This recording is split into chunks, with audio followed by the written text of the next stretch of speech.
Bonjour Romain et Bonjour Mathieu Cédric. Serron en duplex avec nous depuis les bureaux bordelais de Perceval Finance Conseil. Bonjour Mathieu, merci à tous les deux d'être là ce matin. Romain, comment est-ce qu'on appréhende ce marché? Et puis surtout, depuis qu'on est en train de titiller les 7200 points, qu'est-ce qui nous reste dans l'escarcelle? Eh bien, une complaisance et un risque de baisse qu'on avait évoqué la semaine dernière avec des opérateurs très peu couverts. Et puis, ce sont les minutes de la Fed qui ont déclenché l'alerte et invalidé le mouvement de hausse qu'on connaissait depuis fin décembre. Ça reste quand même canalisé. On l'a vu, le scénario le plus probable, et il se met en place, c'était le scénario d'un trading range avec donc un marché assez canalisé. Ce qu'on constate, c'est que du côté des couvertures, on revient un peu à l'équilibre. Les opérateurs se sont légèrement couverts.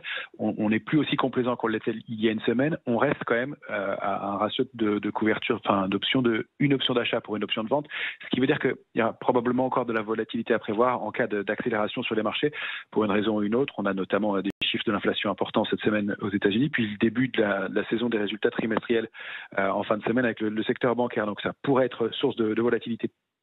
Pour l'instant, c'est canalisé. L'intérêt sur le futur CAC 40 qui manquait cruellement s'étoffe doucement par solde. On est à plus de 17 000 contrats créés au-delà de 7 140 points. On voit que c'est un niveau qui tient et on a une position globale, position ouverte globale sur le futur de 253 000 contrats.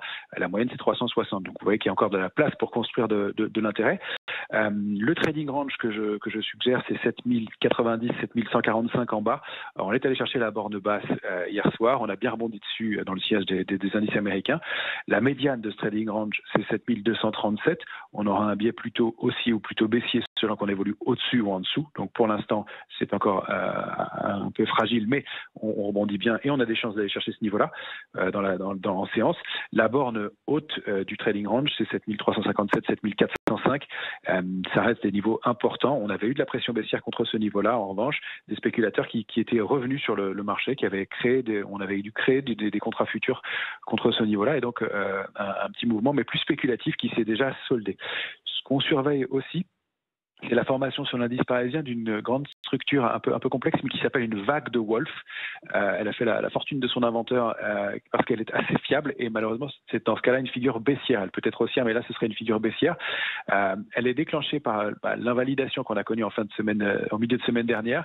Elle serait validée et le risque d'accélération sera important sous 7090 points, puisque là, on a construit le marché jusqu'à 6870 sans intérêt. Donc l'accélération sous 7090, elle serait probablement assez violente jusqu'à 6870 points.